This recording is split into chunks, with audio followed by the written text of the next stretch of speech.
अवैध गर्भलिंग तपासणी केंद्रावर पोलीस आणि आरोग्य विभागाचा छापा। 2 जणांवर गुन्हा दाखल। आरोपींना 3 दिवसाची पोलीस कोठडी।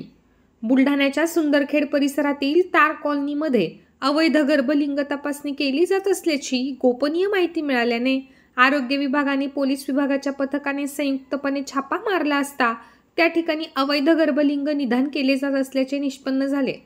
या प्रकरणी पोलिसांनी डॉक्टर कैलास गवई आणि एजंट रोहिदास जाधव अशा दोघांवरती गुन्हा दाखल करून त्यांना अटक केली आहे।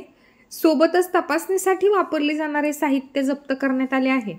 आरोपींना न्यायालयासमोर हजर केले असता 3 सोमवारपर्यंत दिवसाची पोलीस कोठडी मिळाली आहे।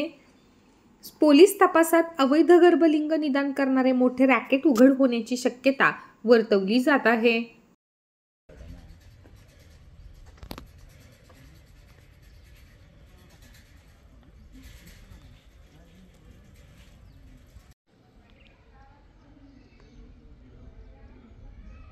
जिल्हा सामान्य रुग्णालय बुलढाणा येथील CS साहेब तसेच बुलढाणा शहर पोलीस यांच्या संयुक्त कारवाईतून काल अवैध लिंग निदान करण्याकरिता जे सेंटर चालवत होते तिथे रेड करून 2 आरोपींना अटक करण्यात आलेली आहे।